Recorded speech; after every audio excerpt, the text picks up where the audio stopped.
Hi fairies, welcome back to my channel. My name is Fifi. It's so nice to have you here. I hope you stay a while. This video is basically just going to be another fun vlog as someone who's an introvert in Nigeria, Abuja to be exact. It's obviously going to be very bookish, but I'm going to be taking you guys along some, fall cozy type things that I do within the week. It's currently Monday, the 2nd of November, first week of November. And yeah, I'm just excited to, carry you guys along this week, even though I do have quite a bit that I need to be doing professionally this week. Before we get further into it though, the book I'm currently reading is Second Form at St. Clair's.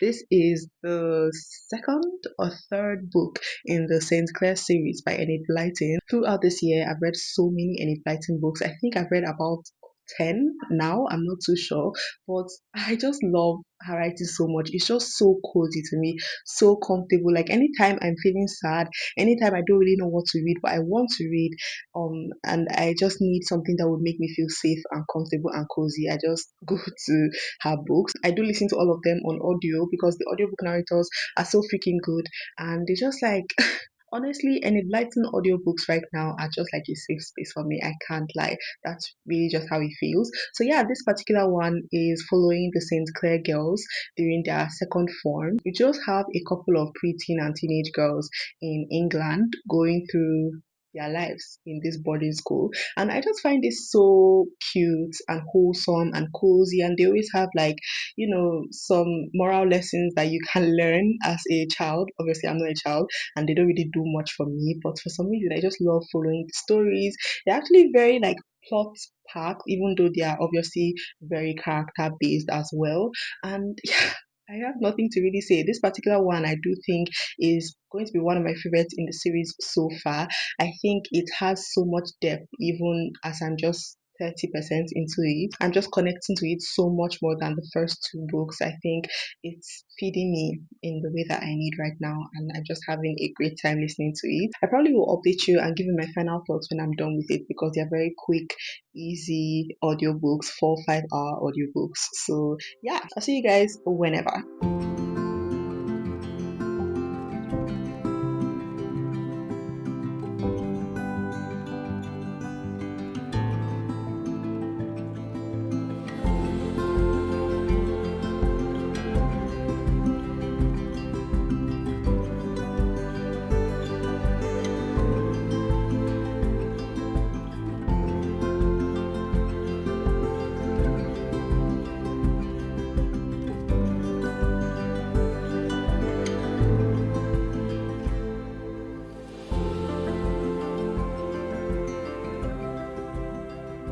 Hello guys, it is the next day. I am still listening to the second form at St. Clair's on audiobook. I've made it like 60 something percent into it and I'm really loving it. Honestly, I think this book has a chance of being like a 5 star, which is crazy because it doesn't really have much to it, but what it does have is just everything to me, to be honest. I actually got quite teary eyed at some point when I was listening to it yesterday because we have the situation of this little girl whose mother, her literal only family member, is currently sick in the hospital, and she was just so sad and devastated by it all, especially because her mother is all that she has ever had, and now she had to be sent to this boarding school because her mother wasn't able to take care of her anymore, and she just she just felt so timid and scared and lonely because she has never been apart from her mother.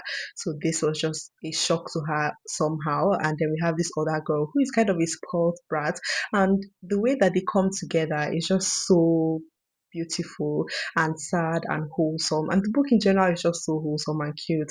I love it so much. But while I do love the wholesome vibes of that book, I did want something a little bit darker. As you probably have seen already, I started this book, The Beloved Girls by Harriet Evans. This is a gothic historical literary fiction of sorts. It says successful barrister Catherine Christoph goes missing the day before her wedding anniversary. The clue to her disappearance, it seems, lies buried 30 years in the past. Somerset 1989, Janie Lestrange arrives to stay for the summer at the grand old house of the Hunter family. But something is wrong behind the beautiful facades of Vanes. Janie's childhood friend Kitty Hunter, her brother, and their secretive parents, once so welcoming, do not seem to want her there. It is only as the night of an ancient and mysterious family ritual looms closer that Janie comes to realize they need her. Decades later, the tragic events of those unforgettable months will cast the darkest shadow. Can the truth about that summer ever be brought into the light?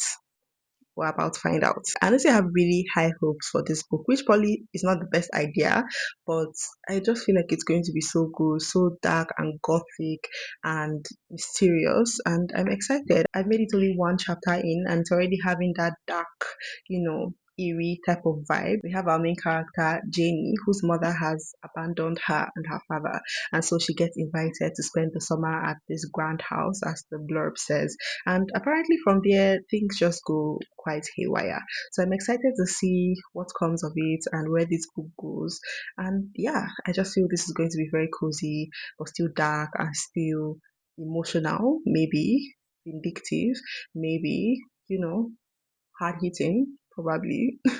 I guess we'll see. And I will let you know whatever happens.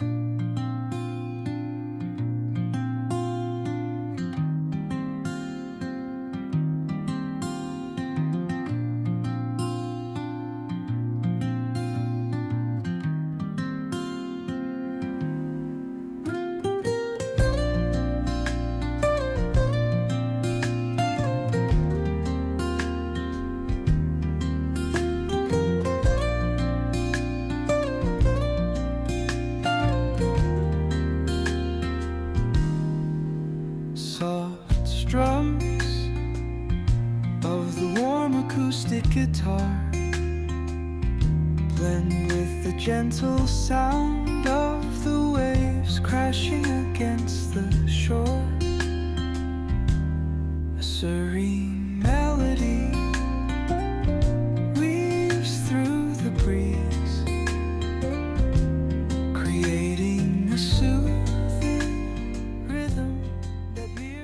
So I made it to page 65 of this book. I'm entering chapter 6, and I would say that I'm really, really loving it, but it is quite slow, like very slow right now. Not much is happening. Obviously, we are, easing into it and slowly going to enter the entire story and getting the backstory, and then we'll eventually reach the crux of it all. But right now it is reading quite slow. I do love the dark eerie vibes. It's very ominous. We have this call type situation where in this old grand house they reared bees, and they would have every year a ritual celebrating the bees, and we haven't really gotten more information about that whole situation. It is obviously quite creepy, and our main character is now scared of bees. I'm just very intrigued and interested in seeing where we go with all this. It's not really computing right now, but I am quite excited, I will say that. This dissolves like footprints in the sand.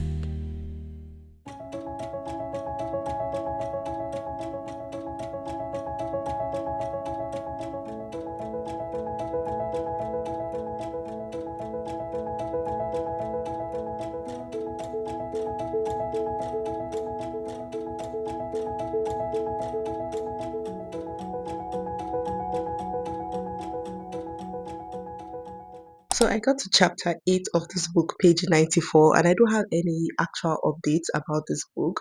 Things are honestly still as they were the last time I updated you. It's reading quite slow, and there have been one or two mentions of more modern verbiage like cancel culture, which was so crazy to read about in this book within the context. I'm like, what the fuck are we talking about?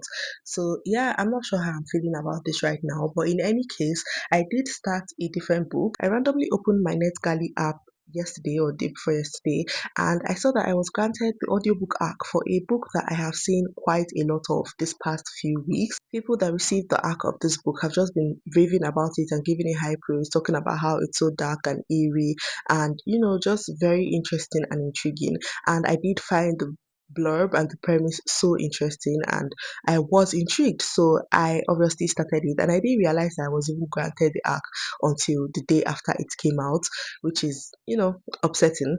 But yeah, I did start the audiobook. I have made it 40% in, and the book is actually The Mad Wife by Megan Church. This is like a psychological, historical thriller fiction. It's so interesting in that way. We are basically set in this 1950s very small town where the houses are so close to each other you can literally look out your window into another person's window, and it's just a very tight knit community of married people with very traditional housewives and husbands that go out every day and come back every night. We have our main character Lulu, who is married.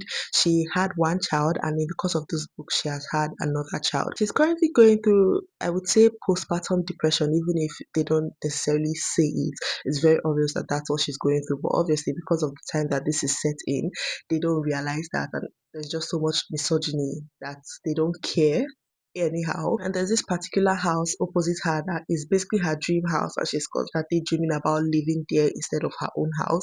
And then these new people move in, and we find that the couple that moves in is just very weird. They are very sinister, especially the wife. She seems almost robotic and just weird. Essentially, our main character Lulu is just constantly feeling like something is off about the wife and the couple and their family in general. And yeah, we basically are just following that. Essentially, I have made it 40% in, like I said, 44% actually. And it's so interesting for sure. I think the writing is really, really good.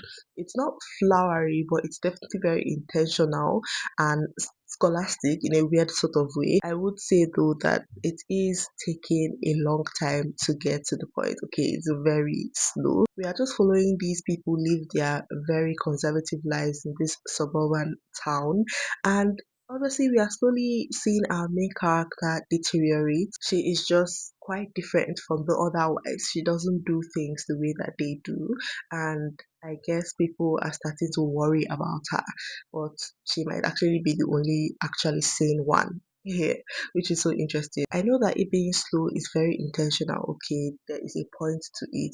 We are just following this whole thing and seeing as it slowly unravels and unfolds. But sometimes I'm like, I'm bored. No shade. And I do think it's a really good book. I think the writing is really good. I think the premise is really, really good and interesting. But it is a little bit too reminiscent of that movie, which actually I believe is a book as well, was initially a book.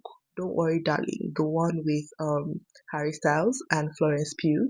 It is a little bit too reminiscent of that movie. So I'm like, okay, interesting. I think it's okay. I don't know, it's just quite slow right now. I am obviously going to keep listening to it. I plan to finish it today or tomorrow at most. But yeah.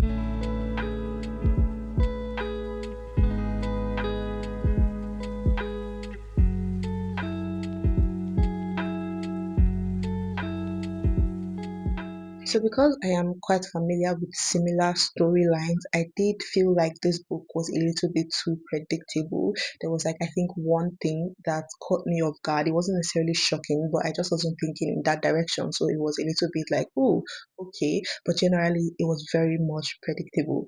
And I don't know if that was intentional. I don't know if it wasn't even supposed to be like a mystery or anything like that. But yeah, I will say though that it was just done very well and did elicit emotion from me, and that's something that I always look for, especially with fiction books. I'm very conflicted about my ratings for this book because initially I think like 60% in I was ready to give it like 3.5, 3.75 stars. Right now though, it's feeling like more of a 4-star book. I'm not too sure, obviously to be on the screen when I am editing this video, but yeah, it's definitely giving 4-star vibes. I did like it, I enjoyed it. I enjoyed the writing a lot. I enjoyed this author's voice, and this is actually her debut book, if I'm not mistaken, which is crazy. So I'm very excited to see where she goes career wise. I'm very excited to see just what else she comes out with. I'm going to follow her career, but this wasn't my favorite thing ever. It was very good, but I think it could have been so much better.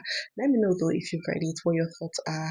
I just Yeah, I thought it was a very good book because it's not necessarily divisive. Like, why would you have, conflicting opinions about this book?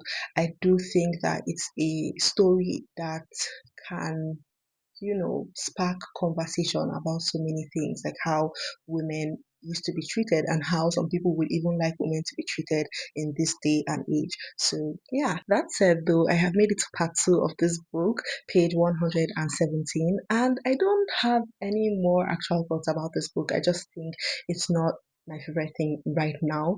It's just not giving me what I thought it would be giving me. I think the writing is a little too simplistic and feels almost juvenile. I do think it has quite a bit to do with where our main character is mentally, but it's just not giving me what I wish that it would give me. Okay, it's just a little bit all over the place, and the placing as well is all over the place. I'm not loving that at all.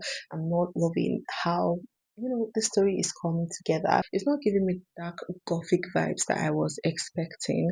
It's just kind of there. Honestly, it's reading like a literary fiction right now, not giving me the psychological or thrilling aspect of it all, which is what I was craving. So I'm very much confused. I do think it's eerie in the sense that there's something underlying, and there's something very fishy about the whole situation, but it also feels quite predictable because in my mind I already know where this is going to go and how all this is going to unfold. So that's going to piss me off if I'm actually right. We have reached the point where our main character, a couple of decades after the whole events that happened in the manor, has disappeared from her current family and basically is going back to the manor. So I'm assuming we are going to get some more insight on what really happened back then and how all this came to be and what is plaguing our main character right now, because she just seems so troubled and everything just seems so unsettling and weird, essentially. It's quite slow right now, but I do hope that as we are entering part two, it picks up and gets way more interesting and gives me what I thought it would give me initially. So I'm going to keep reading. Whatever happens, obviously, I will let you guys know.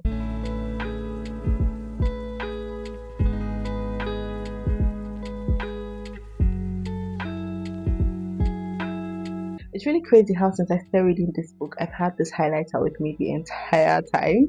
Okay, I thought I was going to be highlighting, and I literally have not used it once since the dedication page. I think that just goes to tell and show how much I am not connecting to the story and the writing itself, which is very sad because I thought that I would. I thought that I would love this so much. I thought that I would finish the bed essentially with how much I was just underlining parts of the writing in this book, and obviously that is not the case. So it's making me sad, honestly. It's making me upset, and yeah, I'm just hoping for something good soon.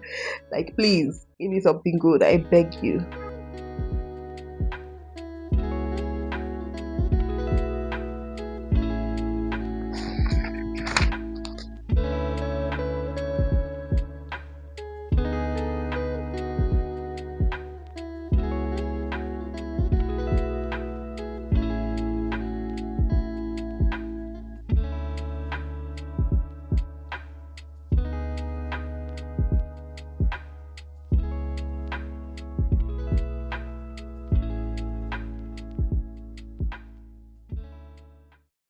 It's been a couple of days, honestly, but as you saw, I finished this book, and I have to say that the final 30% of this book was so much better than the first 70%, and I feel like that is saying a lot. Everything did end up coming together very nicely and very intricately, and I actually did end up liking this so much more than I thought I would when I first started it. The first 50%, I truly was like, oh my god, I literally cannot do this. I was so uninterested and just like over it, to be honest. I honestly was even considering DNFing it because I just was not interested in anything going on. But around the 40% mark, I was like, oh, this is picking up. Oh, I am enjoying this. Oh, I am liking this. And while I do think that I'm not the biggest fan of this author's writing style and her form of storytelling, I ended up liking the story itself and how everything came together. A lot of it was quite predictable. Okay, I thought some things would happen, and it did end up happening, but in a more intricate and layered and complex way than I expected. So I really did appreciate that. I just did not like how the story was told. I don't even know how to really explain that, but it just did not keep my interest as much as I would have liked, and it was just too simplistic and too all over the place, distorted, and just not the best, if I'm being honest. There were also two typographical errors. I'm calling them typographical errors because I want to be lenient, but they didn't really feel like typographical errors. It really felt like the author thought that was the way those sentences were supposed to be. So I was like, oh, and also she had like very specific literary devices that she continuously used over and over again. She also had this particular phrase. I'm not going to say it because I don't want to spoil the book, I guess. It's not really a spoiler, but there's this particular phrase that she kept on using over and over and over again. And it's a phrase that I personally already don't enjoy in books because I feel like it's not very intellectual, and she kept using it over and over and over again, and I was like, oh my god, enough. But at the end of the day, I really did like how this came together. There's a lot that goes wrong in this book, a lot of heartbreaking, gut-wrenching things that are just sad and unfortunate. You need to look up, trigger warnings if you are someone that gets triggered by things in books. Things like grooming, child assault, child abuse, pedophilia, rape. Like, it was kind of a lot, honestly, but it did make sense for the story, and I did end up connected to at least one or two characters, not as much as I would have liked, but I definitely was like, oh, very much touched. And by the end, I was not crying, but I felt emotional. Okay, I was like, oh, this is quite sad, but also, you know this is wholesome, I guess.